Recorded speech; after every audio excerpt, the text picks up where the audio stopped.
This is Truth XP, when we talk about consciousness, sacred geometry, and spirituality. Today I'm joined by the Yogi Joesph Andrew. We dive deep into this reality of duality. If you are enjoying this high vibe entertainment, click that subscribe for me. Thanks. Oh, I haven't even had breakfast yet. Yeah, and it's true. I know what that's like now that I've sometimes it's like, I haven't even had breakfast yet. It's 2 p.m. What the heck? Like, I'm just caught up and having fun from the morning. Like, wow. Exactly, yes. Definitely. Yeah, it's so common to go out into nature, and I really got to be prepared. Like, because I'll go out and they're like, oh, I'm just going to go for a walk. 3 hours later, after exploring through the woods. Walk. Yeah. Now there's definitely been some mornings where I'm like, oh, I got a few hours. Okay, like, yeah, I'll actually get a meditation in and like a workout, and okay, I'll read this for a minute done. I'm like, oh, well, now I got to run off to a client, or now I got to run off and get this and this done. And the next thing I know, I'm like, I'm hungry, and it's like 4 p.m. and I'm like, holy crap! Oh, that's why I'm hungry. Like, And that's that's when I personally think to myself, man, this is that opportunity to like have had manifested a girlfriend. yes. So like, here's the materials for breakfast. Thank you for breakfast. Now I can go. Not just for that, but just someone to make breakfast with. But, Yeah. that's happening. That's happening. It's cute. Yeah. I hear. So yeah, let's just jump into it, and we'll borrow Joe Rogan's. Hello, freak bitches. You come up with a new one, like what's a really like throw you off spiritual way of saying something that's not so derogatory. It's just kind of in the moment. It's like, wait, am I being put down? No, I'm actually being put up. Yeah. Huh. I'll have to ponder on that one. Yeah, that'd be good. Yeah, I like doing that to people, like surprising them with stuff, words they're not expecting. Stop shitting on yourself and start shifting. Welcome to Truth XP. There you go. Stop shitting on everyone else and start shifting within. Yeah, exactly. It was actually a really one of my favorite things to do at the grocery store. I might have told you this before, but is when they ask, did you find everything you need? And I say, yep, found all my future poop. And they either don't talk to me the rest of the time or have absolutely nothing to say. yeah, or they're just so like stunned, like, oh, right, I'm so mundane. I wasn't expecting that though. Yeah. But it's true. It's future poop. It's like, It's future poop. And you know, and how smooth or painful do you want that experience to be? Right. And how much energy do you want in between those times? Right. And that's kind of like a big one, right? How much time do we want the shit to stay inside us? Well, and I don't know, it was one of those moments like when I first started trying to be healthy and so forth, and someone's like, yeah, what you put into your body, like, you know, that's your energy. And I'm like, well, I get that. And they're like, yeah, how come when you eat, like, you know, McDonald's, you want to take a nap or take a poop immediately? And I'm like, that's a good point. Like, that doesn't seem like very constructive. Yeah.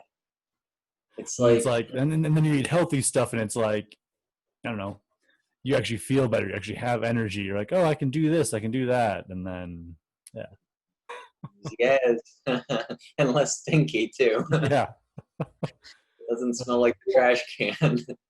Like there's been salmon hanging out in the trash can for too long. Like, ugh. Yeah. Stand that. So this has been the second edition of Everyone Poops audiobook. Thank you for listening. This is, the inside on poop. Inside on poop. Where we go within to find out the deeper shit, the deeper meaning of shit. Oh. Wait, do breatharians poop? I think they just fart, honestly. Actually, there is some truth to breatharian, and it actually kind of plays into the sun gazing, which, you know, at least I've seen that there's reputable evidence that suggests it's real and that we're capable of absorbing everything, all the light we need from the sun through our eyes during sunset and sunrise. Along with breath practices, I think it is capable, we are capable of moving away from poop and moving into farts. Yeah. No, definitely. Now let's jump into sun gazing, and also want to talk about like grounding and earthing. 'Cause that's like along those same lines. Who you be in the world for like 1 or 2 minutes? Yeah, perfect. So my name's Joesph Andrew, and I have aligned with a nickname called Electromagnetica because it pretty much is, it describes what I've experienced the past decade as an expression of myself and my journey with electromagnetism and with the laws of attraction and unattraction and just how the universe flows.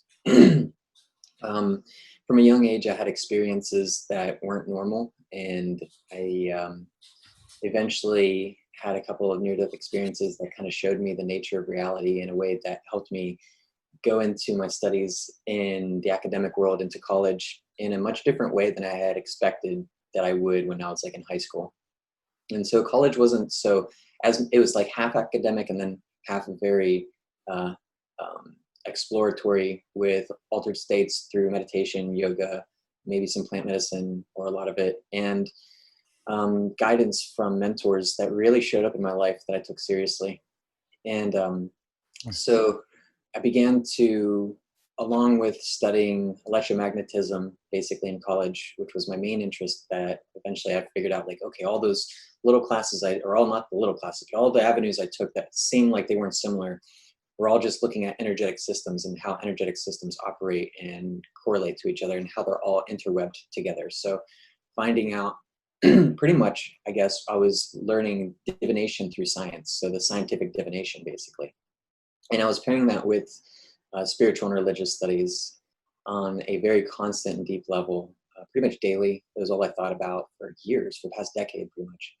And so I became ambidextrous along with all that to further explore the electromagnetism, because I realized that, okay, we have these two hemispheres of our brain that could be synchronized, that could act together consciously. Yeah. I learned that dolphins were able to operate with one hemisphere of their brain at a time and sleep with another. They were able to communicate with one and listen to another.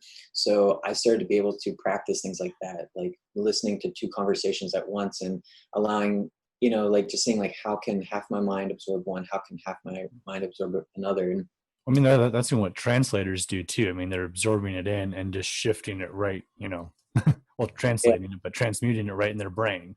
Right. And kind of like, and that's where like a lot of different activities, like in the linguistic arts, like that's where they're operating on their whole brain. So they're actually enlightening themselves, because, basically what Bashar says is the best way to become enlightened is to lighten up. So when we do something we really love, or that's of service to others, that's expanding and connecting our brain, whether it be playing piano with both hands or playing guitar with both hands, or linguistic skills like rapping or translating, or in my case, drawing with both hands, it allows the hemispheres to synchronize and then complement each other rather than being one dominant than the other.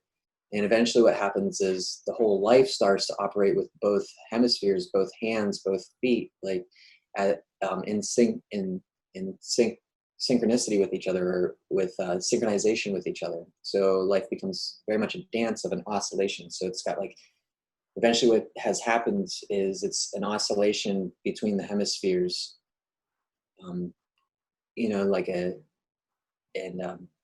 yeah. Oh yeah, no, makes sense. Through these art forms, and it creates a flow state. And so yeah, that's how I've explored electromagnetism, is through my art, and then also through specific mudras and yoga and that, and yeah, really studying deeply into the feminine masculine aspect and working on integrating both within me, as it's part of everything. And nice. Becoming really androgynous, I would say, like, really not aligning with male or female anymore. Like a lot of people can't tell if I'm gay or if I'm straight, and I don't mind that. It's actually very comfortable for me because I'm neither. I'm just, You're just you. I say I just am me. Like I have feminine aspects. I act like a girl sometimes. And some other times I act like a guy, and it moves and it just flows. So Yeah, no, that's awesome. yes, that's where I'm at now, I think is that's the real balance of both, is walking both masculine and feminine. And a lot of times, I mean, masculine and feminine, they both get their own rep, but like even in today's society, sometimes masculine gets put down too much, or sometimes we forget that, like, when people talk about darkness or they talk about, the dark side of things, that's actually feminine, like that's the yang. And you have, like, so like even we live in a world of plurality, and so having balance between masculine and feminine, or balance between the hemispheres, is like super important, and not giving into one over the other. Because I see that now with a lot of people too. They're going, oh, okay, we need to support the feminine more, and then they start bashing not the masculine. They start bashing the masculine, and I'm like, whoa, no, like it's it's take it off its pedestal and put them on the same, route. yeah,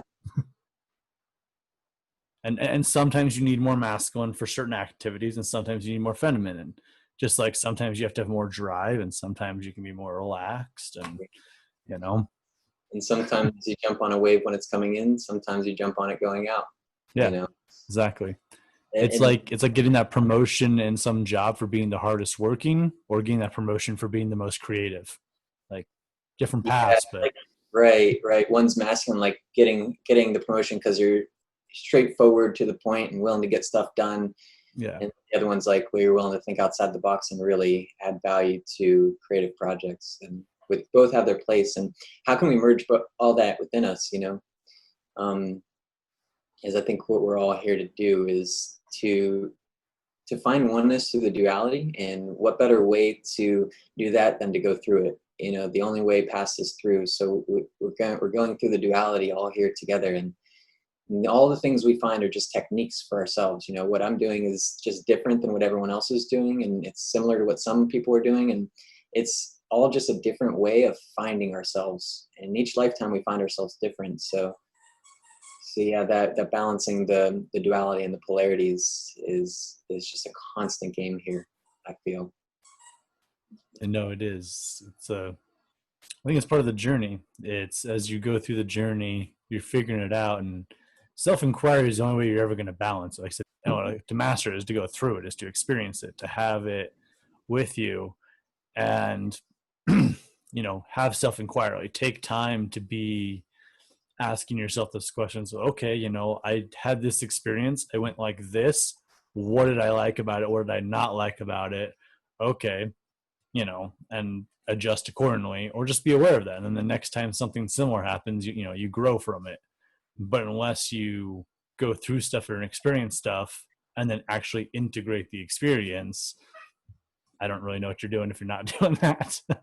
Okay, like in integration in some sense is like finding like what part of that experience was masculine, what part was feminine. And by masculine and feminine, it's that's such a broad term in the English language, because it's like it could mean so many things, but really I wish there was two words that really described it much better. It's yin and yang, but even that, it's not descriptive enough. It's like, That almost makes it broader. yeah, right, exactly. It's not exactly. It's so like that masculine feminine is just a reference to like what's receptive, what's dark, what's cold, as a contrast to the opposite. So the masculine is just a contrast to the opposite of the feminine. And that balance, all the gray area that happens between the black and the white, is that balance zone, which ends up making up like the most of it. Yeah, But you can't even tell it's there because it's just the blending of it. And it's once that yin yang starts swirling, it all just looks gray. exactly. And it just makes me think of like, so I get into like dimensions and densities for a second there. Like the reason, like, they talk about the sixth density, and that's like where the architects are, that's where the alchemists are, that's where they transmute things, because that's the balance between light and dark. Like that's where there's three and three. You have your light and you have your dark, and they're reflecting each other, and it's a perfect little balance. And that's also why, I mean, the Macabre has 6 stars and so forth. And Right. Downward and upward to, yeah. to cross and make a new thing, and then that new thing is the balance of that energy. And And that's where, you can be an alchemist and transmute everything, is when you're balancing both masculine, feminine, both light and dark energy. You can create things, you can transmute with that energy. It's kind of like the solar system itself, or, is doing that by, it's like, here's a little bit of light, here's a little bit of dark every day. Let's just go back and forth and allow things to grow, because, in that space of it going from this side to this side, the rolling aspect of it, or the movement between the two, is what makes things uncomfortable enough to have to change, which causes the growth. Like a plant, the weather, the temperature changes every day, and the conditions change every day, which cause it to have to be on its toes or its leaf tips, and it never knows what to expect. So it's only an opportunity for survival is to continue to grow into its full expression, so that it can be like, either I'm strong enough to survive anything because I just made it through all these weather conditions, or I found my full expression and that's it. My purpose is fulfilled, And it's kind of the same thing with us here, where it's the same thing. We're adapting to the changes of the ebb and flow of that solar system, or that universe, or even ourselves, going back and forth on this oscillation, so that the in-between just refines more and more and more. And then finally, I don't know what happens, because we're not there yet. Well, I mean, you create Fibonacci at that point, like, as you're going back and forth, ebb and flow, you're going, into phi and out of phi, and more you do it, you get to that balance. You change, I don't know, you literally tune your frequency to that frequency and experience you want to have. And in the words of Bashar, it's just taking, shift to the reality you want to experience. Yeah, which we talked about last time, is that shifting frames, which I absolutely love. And Yeah, really what you just said made me think of something very spectacular that I hadn't really thought before. Yeah, and that middle way has been coming up a lot lately, because that, you just said the ebb and flow of the feminine and masculine is kind of like our consciousness in between the circle and the square, constantly going in between that circle and the square, trying to find like, where does it fit? Because it's uncomfortable being a circle inside a square, and it's uncomfortable being a square inside of a circle. So it's like, it's trying to figure out that phi ratio enough to where it's comfortable. And comfortable. that's what they say the Christ consciousness and the Aboriginal consciousnesses Yes. are. They're more comfortable than the human consciousness, so to say. So Have that's you- interesting. It's like that oscillation between the two. Yeah, no, sorry. Circle and the square is a great representation, because it's the circle and the square. And have you seen Initiation on Gaia?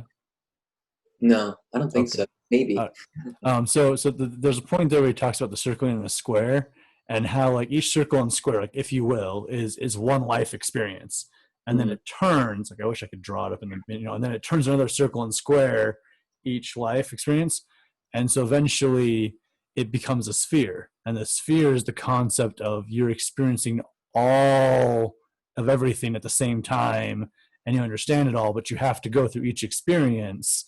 And that's why time exists, is so that you can, break it down and experience each one. But each life is a circle in the square.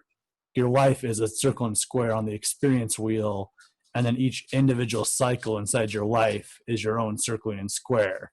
And so it's like that constant thing of, as you raise your chakras and you raise your octaves, then the field around you raises, and eventually as we raise, then Gaia raises its consciousness, and so forth. But and maybe even in some senses, does it become like a diamond? Because I wonder if the larger fractal of, like, if a star can either go supernova or go diamond, basically, is the same thing happening to us? Like, do we go into what's called the diamond mind when we take that middle way, or when we find Tiferet, so to say, when we find our true self? Do we take on that diamond mind when Tiferet and Keter come to, and Malkut all organize, and our being comes to oneness? Is that state where the circle and square have now refined itself enough to where it can become a consciousness that's basically the shape of a diamond, which is a lattice that cannot be altered anymore? And that's, because since we're all crystals, and the crystal just basically means a lattice of formation, which, if we look at the light bright theory that we expressed last time, and if my hand is here and I move it right here, the atoms that were here are now turned off, and these atoms are turned on, and the only thing that moved were electrons. And if that's the case, then we're all crystals, basically. We're all just lattices of electrons in a specific formation based on our consciousness believing it to be so. And so when we're able to then enter into a diamond mind, maybe that's the point when we no longer are susceptible to our lattice being altered outside of ourselves. And we have such a strong belief in that we literally become like a white dwarf star. We cannot be changed. We can't be altered. You can't explode us. Even if something else explodes around us, we have an electromagnetic field that we don't get bombarded with anything. Nothing comes at us because the electromagnetic field of that diamond is so strong, and the diamond itself is so strong. So I wonder if that's the process in which the circle and square is kind of creating, right? With that sphere technology, because, you know, as something I've learned recently is the protectors of this place supposedly are called the sphere beings, and we all eventually come into our sphere beingness where we're consciousness that's a sphere. And the reason we're a sphere is because it's the easiest for energy to go in and out of in all directions. And that's kind of like why Gemisphere, the gemstone company that I really loved, which I don't have any on me right now. Here's one. But they make everything in spheres because it's the easiest for energy to go in and out of that lattice in all directions, and then our aura then to absorb into its sphere. So. So you said, I'm just processing all of that in, because that was like one of the best ways I've ever heard that whole process worded, like in a simplified, condensed, like 2 paragraphs. That was great. Maybe 2, or was that 3? maybe 5. I don't know, but that was beautiful. That was beautiful. Well, it can be like the lattice and the sphere. The first thing that made me think of just now was like crystals. Like when you have a crystal that is in a sphere, it puts off the frequency in every single direction and can amplify it out. And when it's rough cut, it can only go off on those certain angles off of that, shooting the frequency out off of those angles. So I think that is the process, is that as we're circling and squaring, we become the sphere, we become the diamond mind. And then as we become the diamond mind, well, now we're a dwarf star. We're a star that is now giving light and life to other things that can eventually continue the process. Like, yeah. And isn't there that, it's interesting because isn't there that process in which the Anubis weighs your heart before you're able to move on with a feather? And isn't that kind of the process before you get to decide, like, am I going to supernova and be destroyed? Or am I going to white dwarf? And is that what a supernova is when a consciousness, when it just becomes inflated, its ego becomes inflated, it can't access the heart chakra or the allness, the connection with the allness. So it literally has to be destroyed. But the thing is, it destroys itself because it can't stand what it finds when its heart's being balanced with the feather. And when it's too heavy, it's like, no, and it just, like, right? Is God the one who destroys it? Or is it itself for being so, like, failure? And in that destruction, then it restarts and coagulates back into a consciousness that's completely new, that forgets that whole experience. We just don't know yet, and is that what's happening with these stars? Is this, are these stars getting to a level of consciousness where they can either become supernova or white dwarf, and their heart is weighed then on that scale, and some become a white dwarf and they help us. Yeah. That's where the civilizations have. Yeah, I mean, it just makes me think of another, like, even a greater yin and yang or plurality of, okay, you become a white dwarf. Now the option is to become a white dwarf and be this being that cannot be affected by anything, but can observe in complete bliss and love and assist others, or become a supernova and explode and start the whole process over again of experiencing everything again. Mm-hmm. And either path isn't right or wrong. It's just, how do you want to play the next part of the game? It's just a different part of the contrast, right? It's just another yin yang, like you said. Yeah, it's just a giant, the whole, like, everything keeps coming back to this point of, like, no matter how large you get or how small you get, there's yin and yang. And then no matter what path there is, it's about becoming that highest being of that path and then creating more. Like, let's dive into Christianity. Christianity is the concept you're children of God. You're eventually going to become a God, and then you're going to create more God children and continue on that process and cycle. You know, the middle path, you know, you're eventually going to become like a Buddha. Okay, now have more Buddhas, you know. Or it's the teaching that the greatest master isn't he who has the most students, it's he who creates the most masters. The greatest Sherpa isn't the one that shows the most trails, but he who creates the most trailblazers. It's You kind know, of like the like greatest that, river. become the avatar and then create other avatars.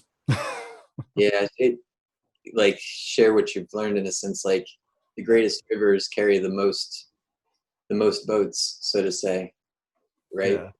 Yeah, so I think that Guarana tea just kicked into right as my mind was exploding, because I felt like a rush there, but also I got super excited about that. Just like, It's just interesting stuff. You know, I yeah, honestly have found in the past couple of years, there's been a lot of talk, and I really would like to bring this up because there's been a lot of talk of, you know, releasing DMT through plant medicine and through yoga and meditations and stuff. And what does that look like? A lot of us are used to it happening through plant medicine at this yeah. point.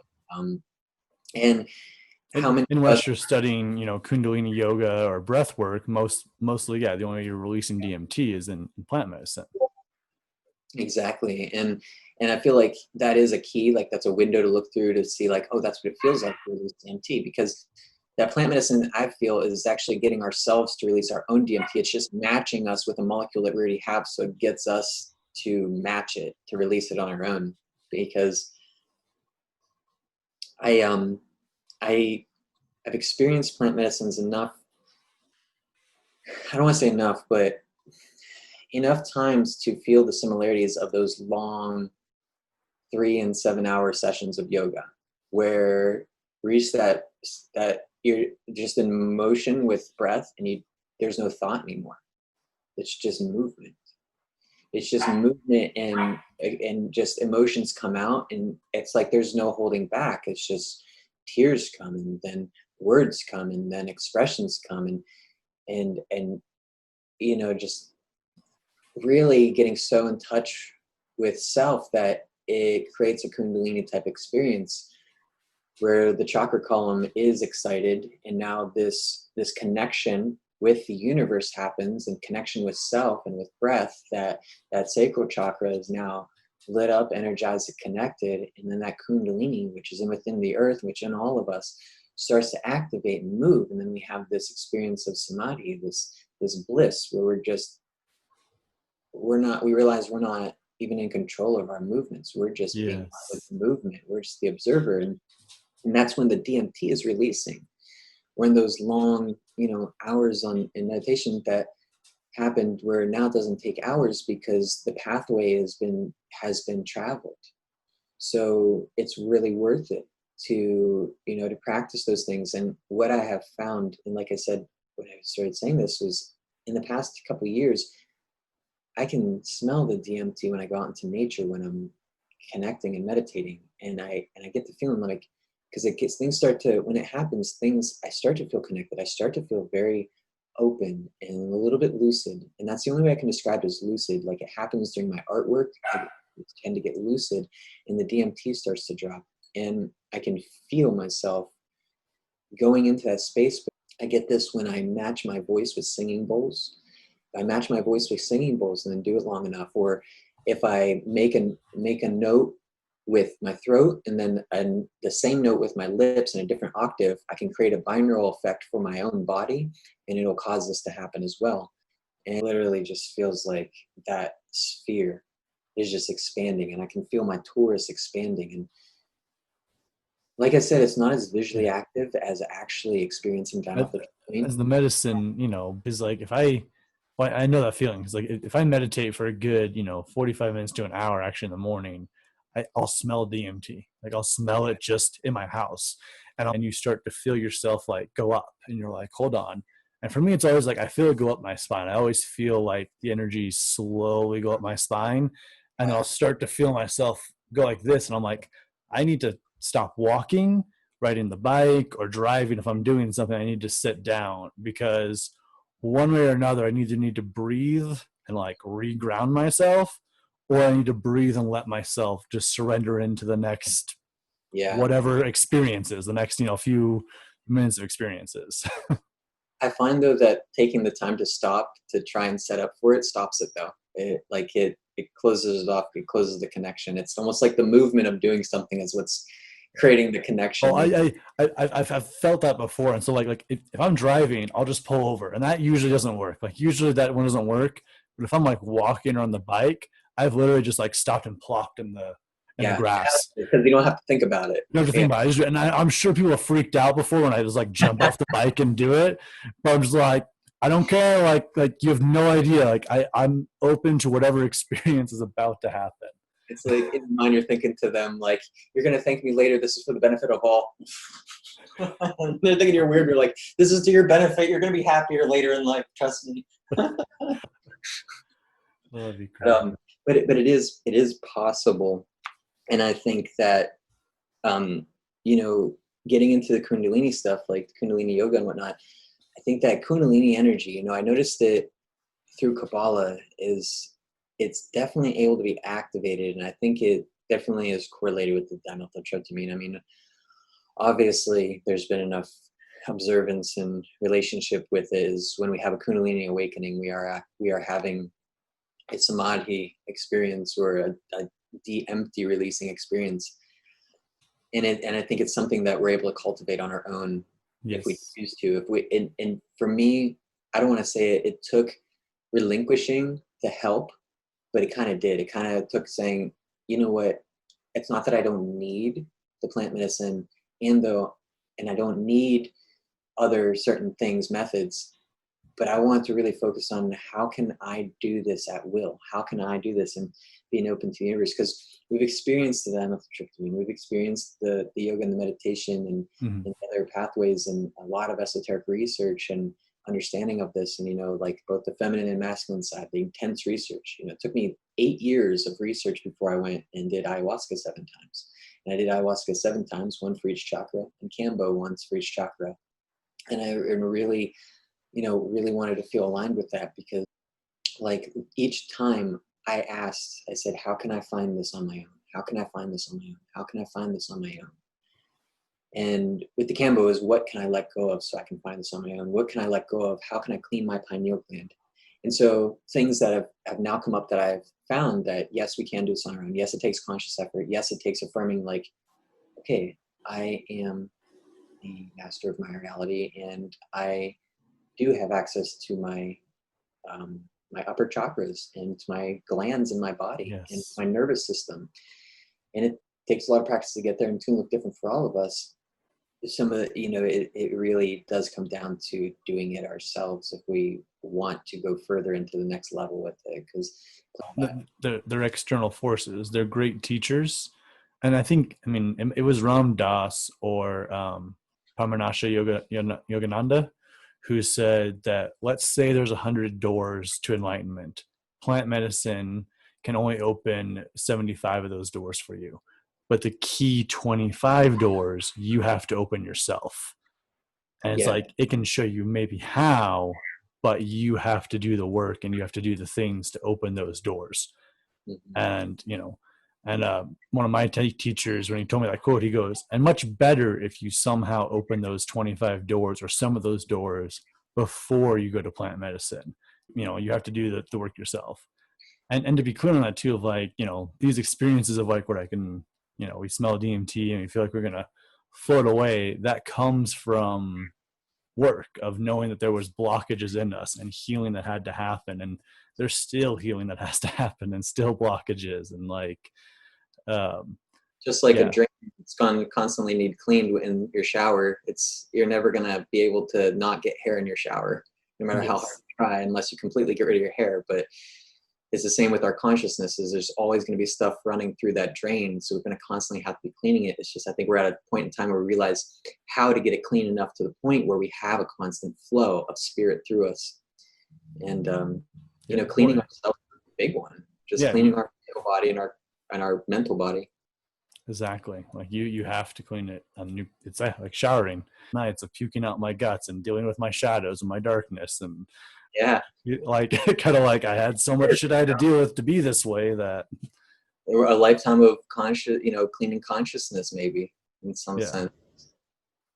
I really like, opening, you have 100 doors, so to say. And I really love that the middle way for me has, a big middle way for me has been plant medicine and meditation, the East and the South, South Mhm. America, and just, Oriental knowledge of meditation, yoga, and the body, and Qigong and Tai Chi, and merging that with the plant medicine to the point where it's like they're kind of both happening synonymously now without having to seek them. They're just, we practice them enough to where we become that. And, Yes. and I think we're all getting there, especially any of us who are watching this video or in this chat, that, this is why we're talking about is this is the path that we're taking. We're choosing to merge, both avenues. Exactly. To merge it together. And well, Shamanism and monks. yeah. Shaman and monk merging basically is the Yeah. avatar, in my opinion. Well, it's like a co-creation, I mean, just to sacred geometry again, it's you're taking the circle of Eastern and the circle of Southern, and you're putting them together, and they create a new Vesica Pisces. That's a new energy, and at some point you'll bring another one in, and that creates another new little Yeah. energy until you create your own flower of life with your teachings, and it merges together. Because for me, like, it's always been, I mean, meditation, breath work, movement, and plant medicine are like the four little cornerstones that when you fuse those together, like, they will show you so much and teach you so much and give you tools to go work on by yourself. And as you just said those four, it made me think that each were like an element. You got the breath work, which is air. The meditation is kind of like water, creating stillness in the water. And you got the movement, which is like the fire, creating electricity and movement. And then, and Yeah, plant medicine, which is the earth. yeah, it's the connection. It's where it's all touching itself. I didn't even think about that. And then you get Amazing. tools, and you are the fifth element. Yes, yes, exactly. Oh wow.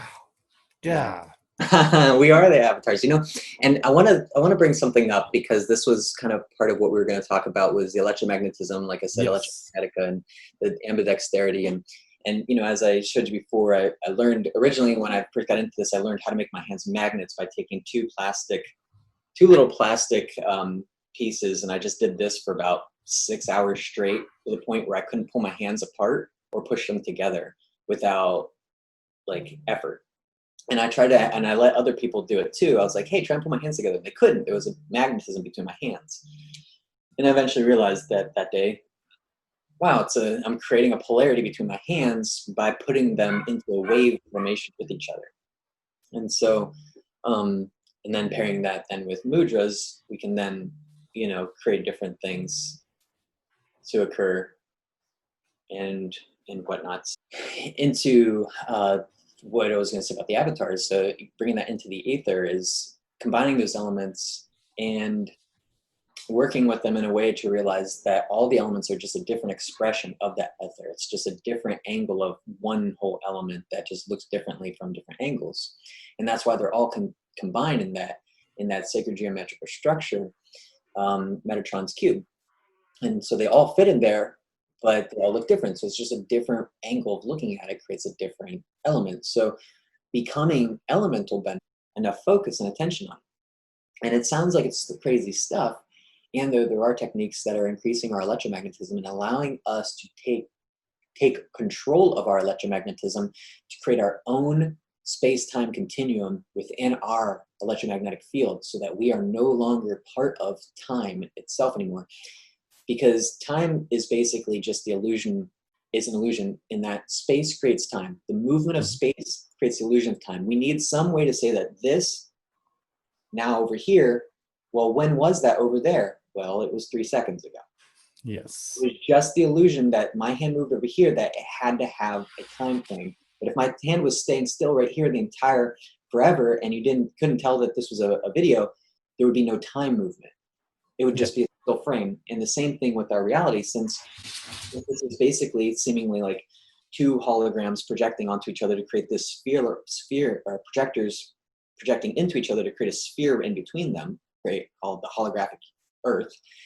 And if we pair that with the pixel theory or the light bright theory that I described earlier, where I take my hand here, move it here, the electrons move, not the atoms are in this matrix, then that means we can commandeer the electrons that are our consciousness to create its own electromagnetic field, but then not be subject to the movement of the other electrons around us, which create the illusion of time. And that we can go back and forth in time because the frames of all of those electrons in that lattice are able to be shifted, just like if we're shifting it on a computer or video. It's basically, this time frame is an arrangement of electrons that are turning on atoms in a specific way.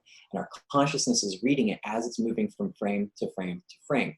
Realize what the system is so that we're no longer captured in it, just like in the Matrix. We can then operate from outside it, but still as it, because we're one with it. We're even more one with it, realizing what it is, rather than letting it flow us around. And that's my ramble, and that's where I'll hit my Led Zeppelin belt at this point and goes, ramble on! No, it was good. But no, exactly. Like, to be aware of that droplet, to be a droplet aware that you are a part of it, but separate enough to make it a better ocean, or to move among it. Yeah. And I think that's the goal, is we want to move among this universe consciously without it moving us. And when we get to that place, we realize that we're actually moving more so with it than if it was moving us as just water in the ocean. We become facilitators, like you were saying before. There's a difference between facilitators and facilitated. When we're being moved by this whole body of water, we're being facilitated and grown. And then we get to a point where we're no longer subject to its movements. We can create our own movements within the body of water, and affect all those others in the water that are being moved by the water, to help them become like us. Like you were saying earlier, the monk that is like, well, I've reached enlightenment, so what else is there to do to help you get enlightened so that you can come play with me?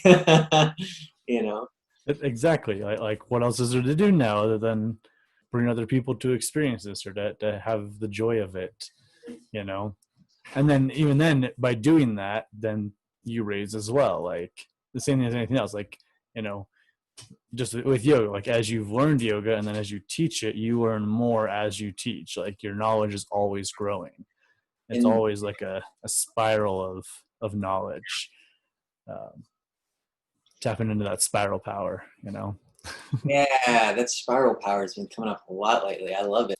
Well, and I guess that's the thing, is like, as you balance your synchronicity mind, and you're having those balanced, you start creating yourself to essentially be, a geometrical pattern that sends that frequency out. So as you adjust yourself and as you're balancing yourself, you become that little orb, and then that's the energy you're sending out into the world. Thus, you attract nothing but that back, because that's all everything ever really is, a reflection of what you are. But yeah, it's interesting, like, just tying that whole concept in together of balance the mind, and then you're circling the square, and you become the sphere, and then you just attract other spheres into your life, and then you can all go be a giant ball pit and play around. Exactly, a big spear pit with spear beings just bumping into each other and laughing and making music. Exactly. The greatest teachers are very, like, they're high energy people, and they're very, like, laughing half the time, or they're just like, they'll be serious for a few minutes, but then you get them, off of not talking in personal life, and they're just cracking jokes all the time. Like, everything's nothing but play, and that's why you look at how the dog and the cat play life. Like, the dog is either so wise, chooses to do nothing but eat, sleep, and play, and the cat is so wise that it wants to do nothing but, like, maybe I'll play, but I want to nap and just observe everything. Like, and go up into these crazy other worlds in my dream time 20 hours of the day. And I feel like they're parts of us too. Like, they're just like, my cat was an expression of me. It was me being a cat to help myself somehow. Yes. Maybe.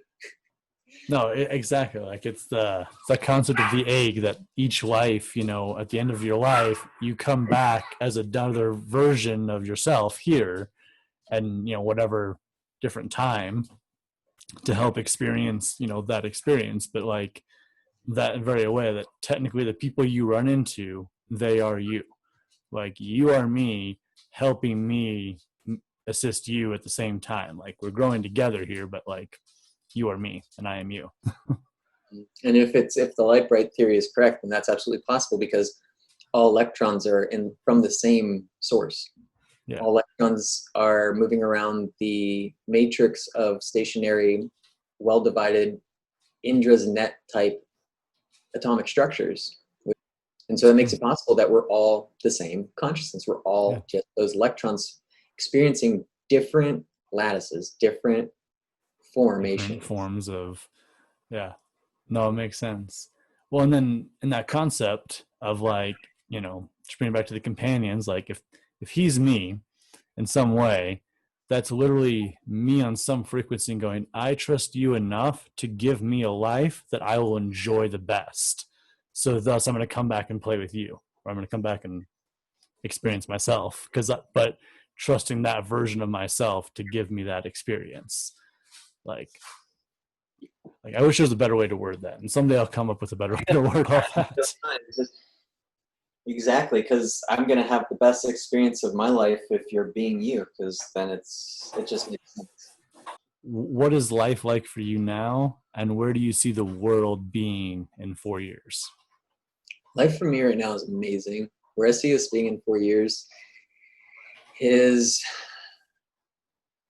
how do I put this? Like, the vision that I feel is that of a direction of free energy. And it seems far out to a lot of people, and it also seems very close to others. So I think, just like anything else, we've got people theorizing that it can happen within a couple years.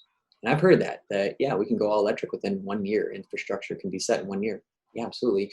You create toroidal field generators, and yeah, you can totally do that. They're super simple to make, and they power everything wirelessly. I mean, you would just put one in your car. You wouldn't even need the stations to refill electricity. And that's possible. But we also have people who think it'll happen in 30 years. So, all right, since we know that this reality is dualistic, usually everything that we hear, see, and do has truth and absurdity in equal proportions. So I'm guessing that within 4 years, we're definitely going to be like on the precipice of a world that is in free energy. And we're going to be looking back at all these things that helped us learn how to get there. And we're going to see that being held back and being challenged was actually exactly what we needed. That we needed almost to be mind controlled on a global scale, to learn how to take over our minds and to learn how to make decisions based on our hearts. And so we've been given this time to really focus and learn and live with ourselves in an isolated, quarantined way.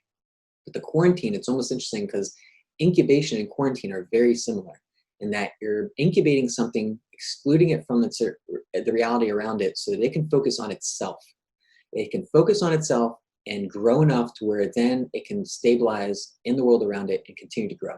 And what we do with incubation cases in hospitals is, when a baby has been compromised, when an egg has been compromised and it's not going to make it, is that what just happened to us? Were we quarantined because we were incubated?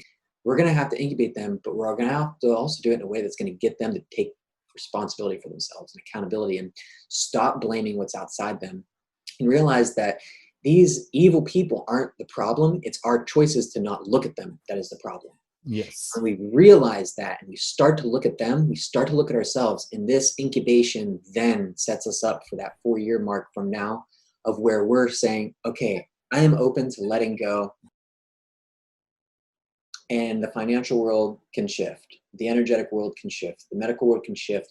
And it may take 4 years to get there. It may take 2 years to get there. I think after this year, we're going to have a very large what the fuck period for people. There's going to be a lot of trauma and a lot of people going through their stuff of realizing what's happening. And I don't mean realizing like in bad ways. I mean realizing in both ways. Like, there's going to be people hit with, holy shift, I'm God and everything's God and I'm abundantly taken care of.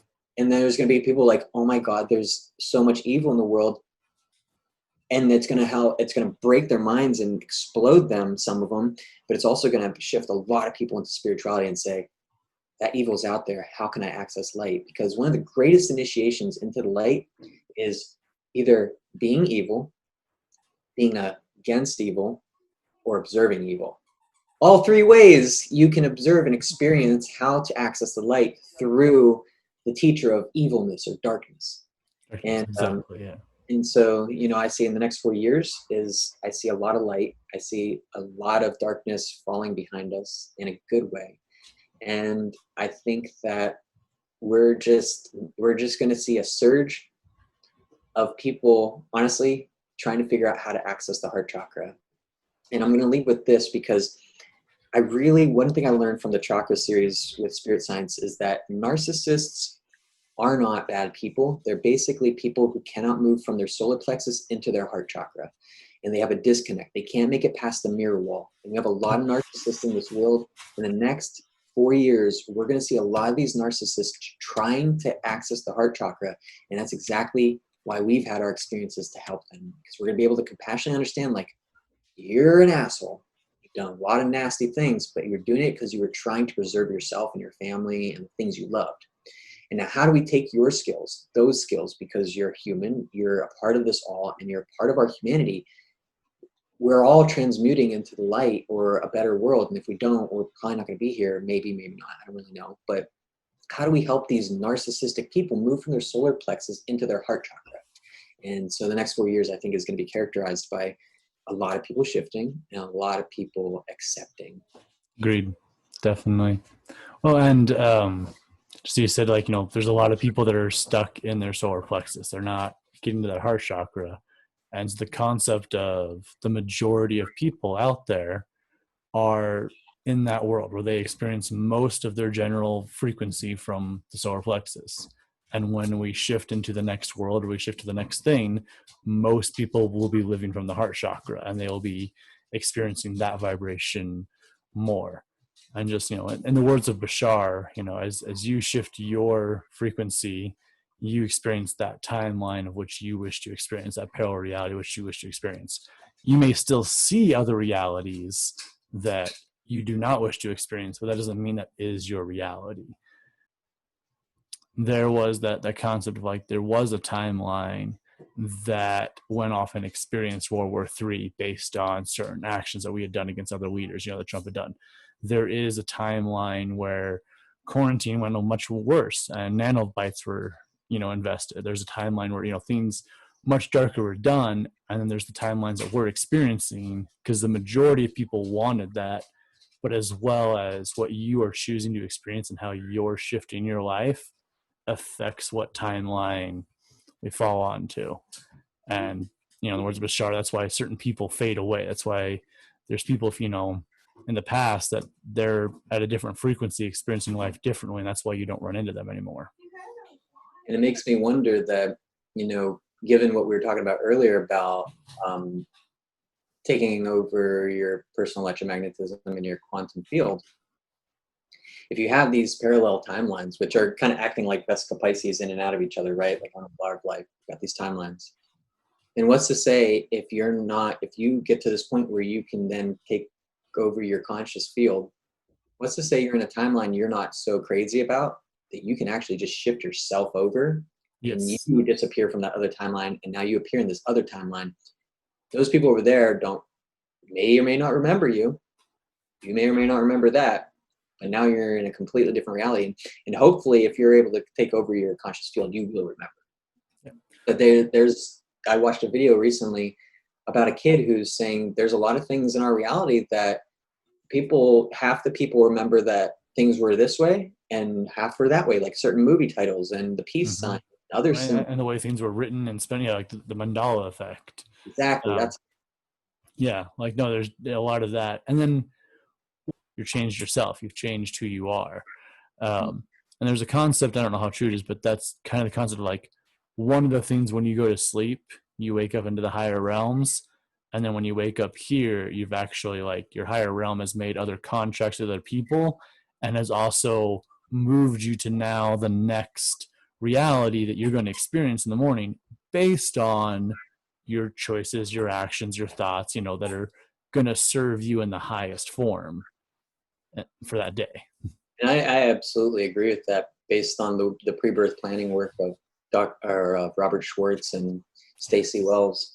And I also want to say that, like, I think there's a lot of people who are like, how can I remember my dreams? And I get this feeling like if you're meant to, you're going to figure out how to remember it. You're going to write it down or something. If you need that message to come through. But Kabbalah says through the stories of Joesph and his Technicolor Dreamcoat that dreams are basically one half an angel whispering truth in your ear, and the other half a devil or a demon whispering absurdities so that you can create your next step of reality. Because it's going to tell you the truth of yourself, and it's going to tell you the absurdity of yourself and of the reality that you're in, so that you then create this dream world that you have to navigate through to choose what you're going to do based on deciphering the truth and absurdity. And that it's a game, but it's also like a chess game, but it's also very much like integrated with our consciousness, to where it's not like we can make the wrong choice. We're making the choices based off our intuition and based off of how it feels. That makes sense. Like with the chess game thing, like, you have the truth and the obscenity. And like, that's the thing, the trick too, is like, you can't lose the game. Like, there's no way to lose. It's just, here's what's being given to you, and you're just ciphering through it.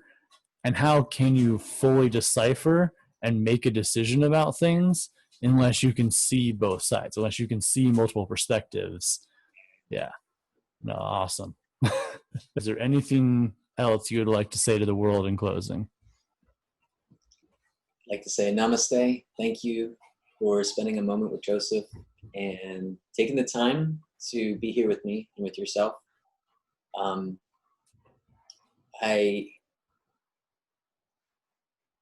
would like to leave with a rhyme, so I'll just share my personal motto: fluctuate and flow, change shape and grow. Always. Namaste. Thank you, Joesph. Remember to not shit on yourself and start shifting within. Because I like that whole concept of like, I don't know, like, yes, that's us, but there's this massive consciousness energy that's connecting us. Like,